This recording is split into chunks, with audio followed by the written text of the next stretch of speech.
संत शिरोमणी नामदेवराय नमूद करतात की 7वा अवतार महर्षी वाल्मिकांनी जसं लिहिलंय किंवा जशी बोलली याच्या व्यतिरिक्त प्रभू रामचंद्राला ह्रस्व दीर्घ इतकं सुद्धा वागता आलं नाही.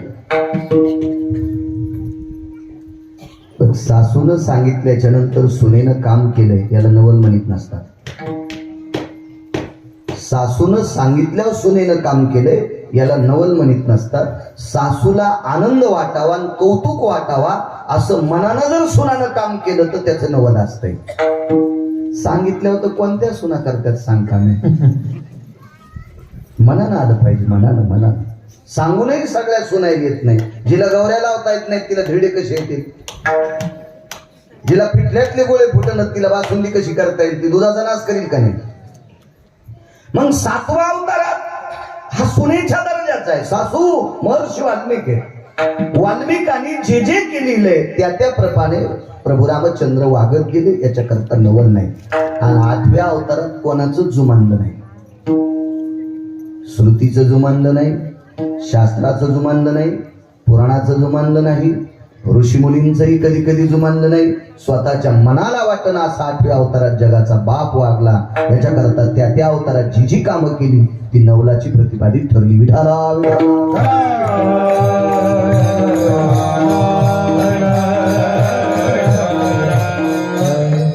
काय काय नवल आहेत मी तुमच्या पुढे मांडण्याचा प्रयत्न करीन. मोठ्या श्रद्धेने, मोठ्या अट्टाहासाने, मोठ्या असीम प्रयत्नाने चालत असलेली ही जुनाट परंपरा.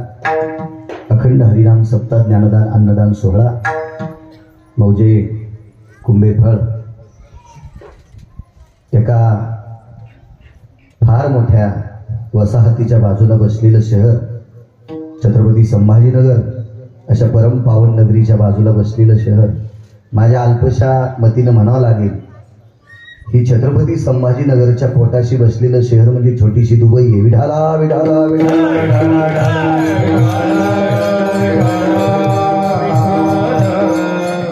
गोड्स, याला खेळ म्हणता येणार नाही. अशा या परम पावन कुंभेफळ नगरीमध्ये धर्माची पताका रोवल्या गेली. ज्ञानोबराय तुकोबारायच्या नामाचा जयघोष, त्याच्यात अन्नदान, महाराष्ट्राच्या मातीमधील वारकरी संप्रदायाच्या दिग्गज लोकांची कीर्तन, अशा या परंपरेत चालत असलेल्या या दिव्य परंपरेत आजचं प्रसादाचं कीर्तन, काल्याचं कीर्तन माझ्यासारख्या सर्वसामान्य अल्पज्ञानी गिरगावच्या बाळूकड हे कीर्तन आलेलं आहे. विठाला विठाला. आदरणीय रामकाका असतील, आदरणीय बाबाजी असतील, आदरणीय सरपंचजी असतील, आज त्यांचा परिचय झालाय, ते असतील. आधी करून रामकाका तुमच्या गावातल्या जेवढ्या अण्णावाची मंडळी असतील तेवढ्यांना धन्यवाद. सगळ्यांची मला नाव पाठवण्यात माफी असावी. गावात जेवढ्या अण्णावाची मंडळी असतील तेवढ्यांना धन्यवाद. अण्णा आलेले आहेत, प्रभू तात्या आहेत, अण्णा आहेत, जिजा आहेत, आधी करून महाराज, ही सगळी ज्येष्ठ परिसरातली ज्येष्ठ श्रेष्ठ मंडळी, त्या सर्वांना प्रणाम करतो. आपला अमूल्य वेळ खर्च करून आलेली तुम्ही श्रोते जनार्दन. दुकान 5 कोटीचे, गिरायकच नाही, सगळे ग्रंथ पाठ आहे, कोणी ऐकतच नाही. दुकानदाराचा देव आहे गिराईक आणि वक्त्याचा देव आहे श्रोता. आम्ही तुमच्यामुळे शोभून दिसत असतो. म्हणून आळंदीतल्या मालकांनी तुम्हाला कथा कीर्तनातल्या श्रोत्यांना प्रत्यक्ष शंकर उपमा दिली. मन प्रभू तुम्ही महिषाची मूर्ती, तुमच्या चरणी साष्टांग प्रणिपात करतो. महिला मंडळी थोड्या जर पुढे पुढे सरकल्या तर सरका, पुढे पुढे पुढे सरका. इथं भरपूर जागा आहे. तुम्ही अशा कीर्तनात जर एकमेकीला बसू देत नाही तर पाऊस आल्यावर घरात येऊ देतात का? काय उपयोग आहे महादेवाला बेल वाहून, फुलं वाहून, काय 2-2 घंटे त्याला ओलं करून? सर्दी होईल त्या महादेवाला.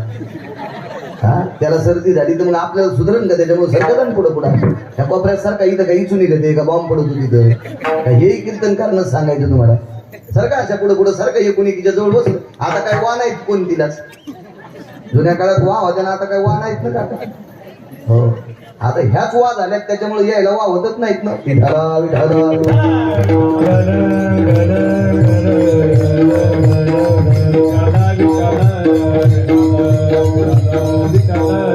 सरकार कोपऱ्यात तिथं जागा आहे ना, आणि सरकार सरकार सरकार मोठ्याला जरी नाही सरकारला तर गरीबाच्या बाया सरकार.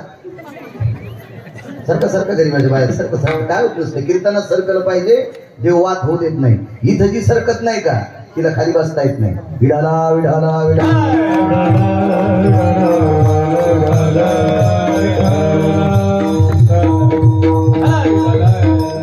देव घातल्यावर कशा सरकारने पाणी. या मराठवाड्याला इतकी कीड लागली, महाराज सांगेल ते दिशा. एखाद्या महाराजानं सांगितलं की या सगळं ऐकत सगळं ऐकत विढाला विढाला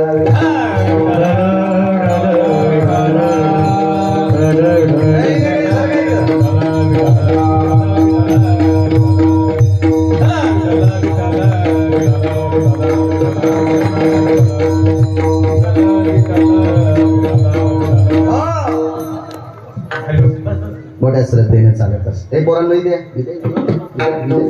अडचणीत का बसत बसायचं. हे छोटे हे बाळांना एक मोकळ्या जागेत बसा. तिथे काय बसले पात्रा आणल्यावर बस इथे बस. आला तर आला कोण बस. विडाला विडाला विडाला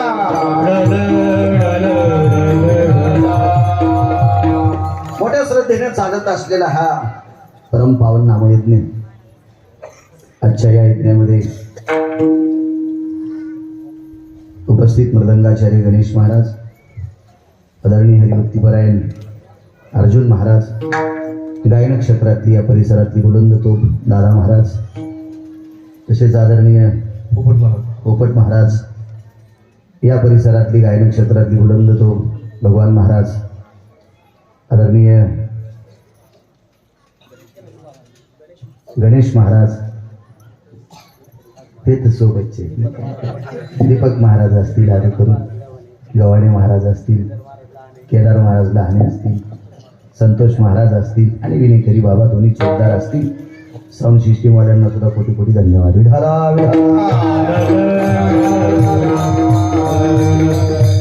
कॅमेऱ्यावाले तुम्हाला पण धन्यवाद. पण नीट काशी कधी जा. विढाला विढाला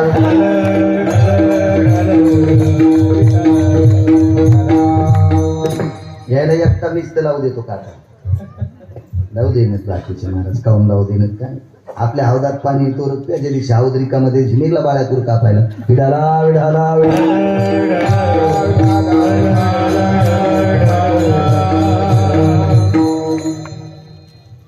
या परंपरेला प्रणाम करतोय. परिसरातला यती योगी जपी तपी संन्यासी अनुरागी नामधारक या परिसरात जेवढे साधू आहेत वारकरी आहेत त्या वारकऱ्यांच्या चरणी गिरगावकराचा नाकासून प्रणाम. त्या परिसरातल्या देवादेवतेंना सुद्धा प्रणाम करतो आणि माझ्या अभंगावर येतो. अनंत ब्रह्मांडे उदरी हरिहा बालक नंदा घरी. प्रत्येक कडव्यामध्ये देवाचा अधिकार सांगितला, पूर्वार्धात आणि उत्तरार्धात देवाची लीनता सांगितली. अनंत ब्रह्मांडे उदरी, ह्या विश्वातलं प्रत्येक ब्रह्मांड त्याच्या पोटात आहे आणि तो नंदाच्या घरी खेळायला लागलेला आहे. ही त्याचा लहानपण आहे. पृथ्वी जेने तृप्त केली त्याशी यशोदा भोजन घाली. विश्वाला जीव घालण्याची ताकद त्याच्यात आहे. त्याच्या मनात जर आलं तर पैशाची सुटकेत जरी बाबाजी जवळ असली तरी गिळभर उपाशी राहावं लागते. फक्त त्याच्या मनात यावं सरपंच. तुम्हाला भूक लागली आणि तुम्ही मोठ्या शहरात येत, बस स्टँडला फुटाने खाता येते का तुम्हाला? वैराम करता खाता येते केवळ खाता येते करत. दिवसभर उपवासी ठेवायचंय का नको माणूस तर जीव घालायचंय. हे ज्याच्या हातात आहे त्याला जगाचा बाप म्हणतात. तो विश्वाचा बाप, विश्वाचा बाप. आणि विश्वाला तृप्त करण्याची ताकद ज्याच्यात तो यशोदेच्या घरी, त्याला यशोदा जीव घालायला लागली. जुन्या शेतकऱ्यांना माहित असेल, ज्यांच्या पॅन्टीवाल्यांना माहित नसेल, पण ऐका. पूर्वीच्या काळात रामकाका आपल्याकडे विहिरी खणीत होते. विहिरी मग विहीर करत असताना ती विहीर खोल करायची, त्याच्यामध्ये खडक लागायचं, मोठी मोठी टोळं लागायची, कधी कधी काळा पाषाण लागायचा. मग हा काळा पाषाण पूर्वीच्या काळात हातभार घेत होते. असा पाणीनं बार घ्यायचा, तो भरायचा, तो उडवायचा. आता प्लास्टिक, आता काही अडचण नाही. तो बार घेतल्याच्या नंतर मोठी मोठी टोळं निघली. त्याच्यातला एक टोळ एका क्रेन मध्ये टाकला. त्या क्रेननं तो टोळ वरी आणला. 100 ते 90 फूट खोल विहिरीतला टोळ होता. क्रेन मधून तो टोळ खरपानावर टाकला, खरपानावर गुडघाला आणि खाली पडल्याबरोबर तो फुटला, त्याचे 2 तुकडे झाले आणि त्याच्यातून एक बेंडूक निघला. वाक्य नीट ऐका, माझ्या गोळ्या संपल्या नाहीत. वाक्य नीट ऐका. 90 फुटाहून खालून दगड निघलाय, 90 फूट जमिनीतून दगड निघलाय आणि त्याच्या टोळातून येताना बेंडूक बाहेर पडतोय. त्याला कोण जीव घाली? पाषाणाचे पोटी पाषाणाचे पोटी दूर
ऐकायचं नाही. पाषाणाची पोटी बैसला दरदरू, तयामुखी चारा कोण घाली.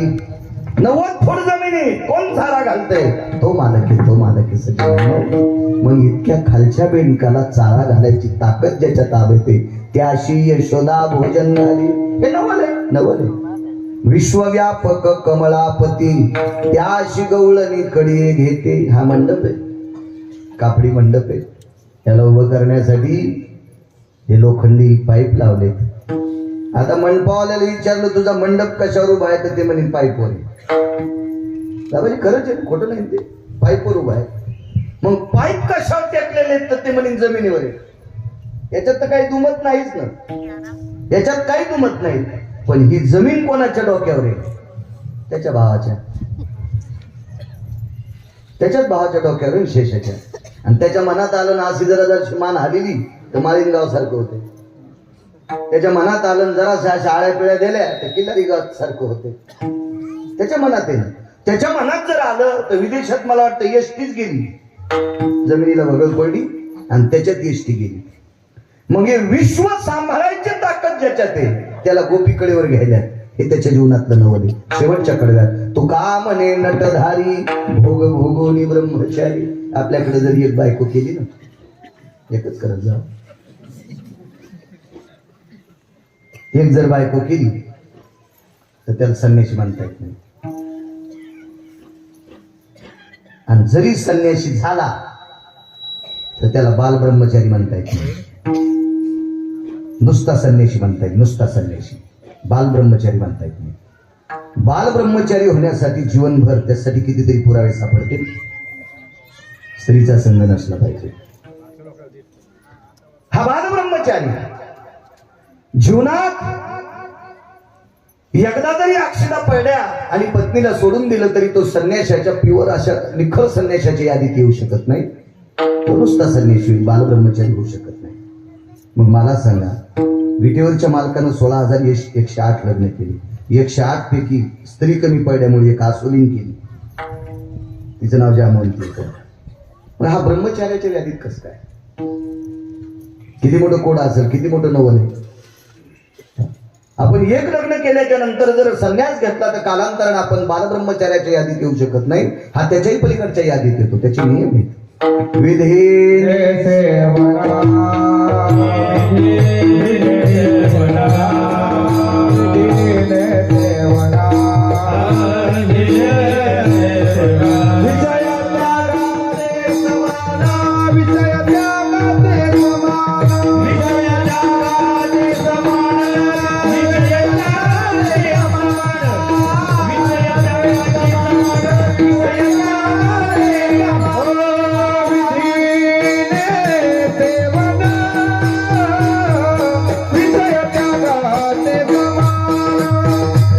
विषय त्यागाचे समान समान विषय त्यागाचे समान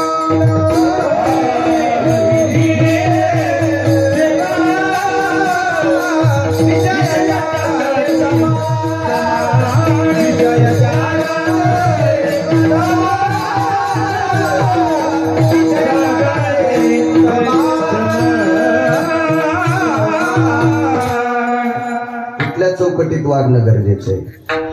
बापानं ज्या स्त्रीशी लग्न लावून दिले, पण जीवनात कोणाच्या एक असेल कोणाच्या दोन असेल. काय त्याचे राजा छत्रपती शिवाजी महाराज यांच्या जीवनात 8 पत्नी आल्या. श्रीमंत श्री जगद्गुरु तुकोबाराय यांच्या जीवनात 2 पत्नी आल्या. चित्रकेतू नावाचा राजा, या राजाच्या 1 कोटी बायका, 1 कोटी 1 कोटी 1 कोटी. राजा रावणाच्या 80,000 आल्या, जनकाच्या 1200 आल्या, गोपीचंदाच्या 1800 आल्या, राजा दशरथाच्या 703 आल्या.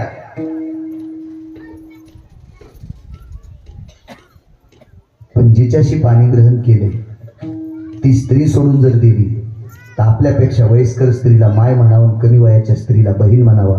तो 1 नंबरचा संन्यासी, तो 1 नंबरचा ब्रह्मचारी, तो 1 नंबरचा महाराष्ट्रातला भारतातला साधू. शास्त्रे कसे विधीनं काही गोष्टी करत गेलो की त्या गोष्टी गोड होत असतात. आपल्या संप्रदायात देखावायला किंमत नाही. अभंग किती पाठ आहेत, सुमल्या वागतो किती चांगला हे सांग. तुला गाथा पाठ असेल आणि उसातल्या डुकरासारखा वागत असतील हरामखोरा, तुला स्वर्गात नाही नरकात पण जागा नाही. भाडव्या विठाला विठाला अपादच भय कालास्थिता भय शब्द प्रणायते वचंतेने व्यालक्षाती भय सर्गायती यती नित्यकृतं जन सर्गकेता अनिष्टति भय निष्ठ जयो अनिष्टति भय निष्ठ जयो अनिष्टति भय निष्ठ जयो. नैवं गिरगावकर लिखितं हे मी लिहिले का? नष्ट नष्ट नष्ट अनिष्ट चर्या भय व्याप्ती जियं हिते छिद्रिया यच्चायते न सर्वस्थितेषु विद्य ऋतुंजन्य अधपातास् दिष्टते वच नैवं गांजा कसं लिखितं. कथनी पठनी करुणी काया राहणी वाचुनी वाया गाया राहणी वाचुनी वाया गाया राहणी वाचुनी वाया गाया कथनी कथनी करुणी काया राहणी वाचुनी वाया गाया राहणी वाचुनी वाया गाया राहणी वाचुनी वाया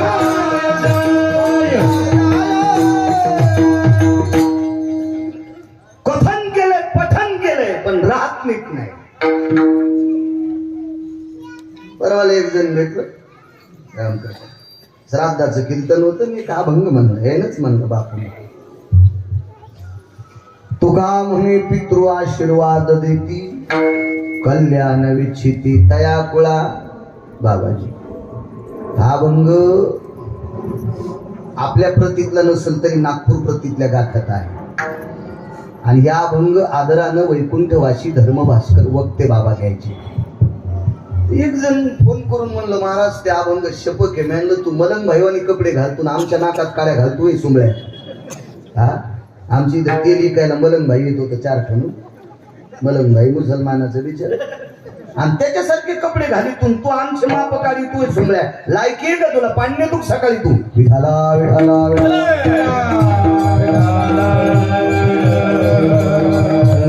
या संप्रदायात निष्ठेनं वागणाऱ्या लोकांना किंमत आहे. पाठांतर खूप असेल तुला, तू ज्ञानेश्वरी वाचित असशील, गाथा वाचित असशील. या संप्रदायाच्या पोषक चौकटीत जो वागतो त्याला किंमत आहे, बाकीच्याला कोणाला किंमत नाही. विठाला विठाला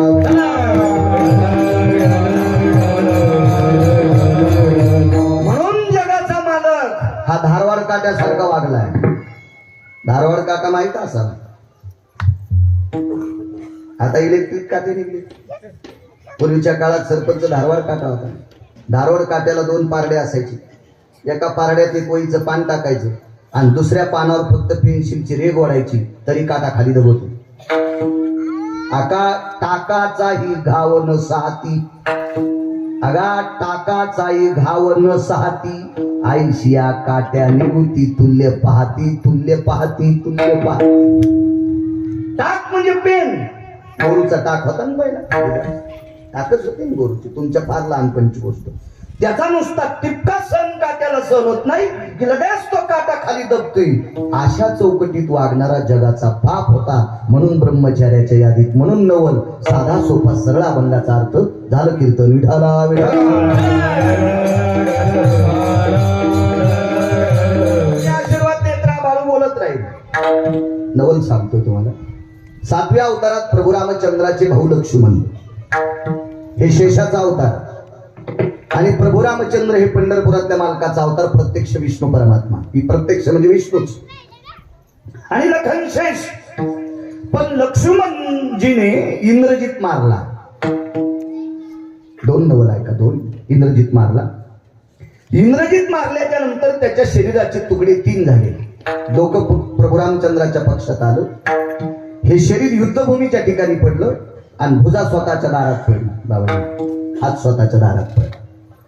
आता हात आणि शरीर एकत्रित केलं, पण डोकं प्रभू रामचंद्राच्या पक्षात होतं. आणायचं कोण? कोण्या राक्षसाची मायवली तिकडे झाला वानराच्या टोळी. ते काय साधे वानर होते? एक एकाहुनी बळी रे. साधे वानर होते का ते? त्याच्यातलं एक बी गुटखा खात नव्हतं, एक बी तंबाखू खात नव्हतं. राम काका तुम्ही सांगितलं पोरं आमचे चांगले सप्त्यात उतरतात, पण पोरायनं जर गुटके सोडले तर मी त्याची पाठ टाकते. काय होतं माहितीये का, मसळ 18 पेंड्या खाती पण दूध काढताना लाथ आणि ती कामाची नाही होती. मसळ लगेच शिकली पाहिजे. माझं मत ती मसळ इकून टाका. उगा कळव्याला काय ना ती कशा काय कामाची नाही. अद्याप नाही. हो तेव्हा गावरान तुपातला शिरा बायको खाऊ घालती, पण दुसऱ्या देखता म्हणते अक्कल आहे का तुला? अरे बापरे. त्याच्यापेक्षा मस्त तिकडे ते अंगाला काव लावा आणि रामदेव बाबाच्या फोडमध्ये जावा. नकोच काय करायचं आहे का नाही असं काम. मी तरुणांची पाठ त्या दिवशी थापली. किमान इथल्या 2 तरी तरुणांनी या सप्त्यात माळी घालावा. आपला खर्च कारणी लागला. राम काका ह्या तरुणांनी सकाळी आंघोळ झाल्यावर एकदा माईच्या बापाच्या पाया पडत जावा. जो तरुण आपल्या माईच्या बापाच्या दिवसात एकदा पाया पडतो का, त्यानं बूट घातला तरी मी त्याला नमस्कार करतो. मी नमस्कार करतो. नवल नाही बापू, सांगा पुरावा. नमो तया माता पित्याचे पालन, नमो तया माता पित्याचे पालन. नमो त्या वचन सत्यवाने, नमो त्या वचन सत्यवाने. नमो तया माता पित्याचे पालन, नमो तया माता पित्याचे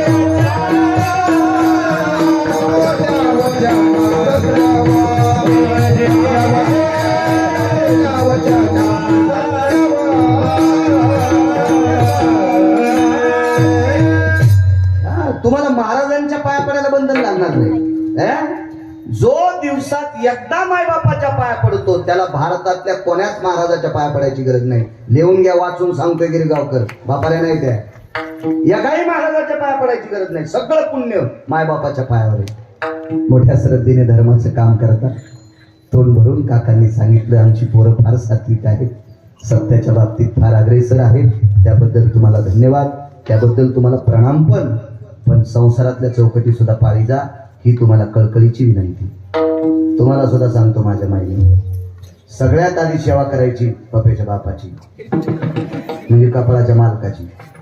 आणि तिथून पुढे भेटला महाराज तर त्याला चहा पाजायचा, नाही तर दूध पाजायचा. ते काय बॉके आहे का दूध पाजायला? पुन्हा त्याचं मत मी कपात पित नाही, वाटीत पितो, दुधात बुटात पितो का? सगळ्यात आधी कपाळाच्या मालकाची सेवा करायची. नवऱ्याची सेवा न करता महाराजाला काजू टाकून जर दूध देत असेल, अशी बाई ज्या भागात त्या भागात गारा पडत असतात. हे नाही काही तुम्हाला एक सांगू का, जे घरात नीट वागत नाहीत का ते बाकीच्या ठिकाणी नीट वागायच्या कामाची नसते. आई कची धन नाही तयाची परत्र पुसशी काही. सगळ्यात मोठी सेवा आपल्या पतीची करायची. माझ्या माईनो, जी बाई नवऱ्याच्या दिवसात एकदा पाया पडती का, तिला जगाचा मालक डोक्यावर घेऊन नाचते. हो, डोक्यावर घेऊन नाचते. इतकी ताकद आहे तिची देवावरी सत्ता, फार मोठी ताकद आहे. तरुण अग्रेसर आहात. मनुष्य तुम्हाला एकदा धन्यवाद देतो. धर्माचं कार्य करण्यासाठी तरुण अत्यंत गरजेचे. हा धर्म त्याच्या तुमच्यामुळेच उंच जाईल. काळाची गरज आहे. तरी पण त्याच्यातही तेव्हा डॉक्टरनं सर्दीचं जरी औषध दिलं असेल तरी पेशंटनं आंबट खाऊ नये. हे तर सरपंच महत्वाचंच आहे. आणि डॉक्टरनं गोळ्या दिल्या आणि पेशंट जर चिचा खात असेल तर 9-10 मेडिकल खाल्ल्या तरी त्याची सर्दी कशी राहील. म्हणून पथ्य सुद्धा महत्वाचे बाळांना, अत्यंत महत्वाचे. पथ्य सुद्धा पाळा. चला. इंद्रजित मारला इथपर्यंत आपण मारला. इंद्रजित मारल्याच्या नंतर डोकं इकडे त्या वानराकडे यायची काय हिंमत आहे कोणाची.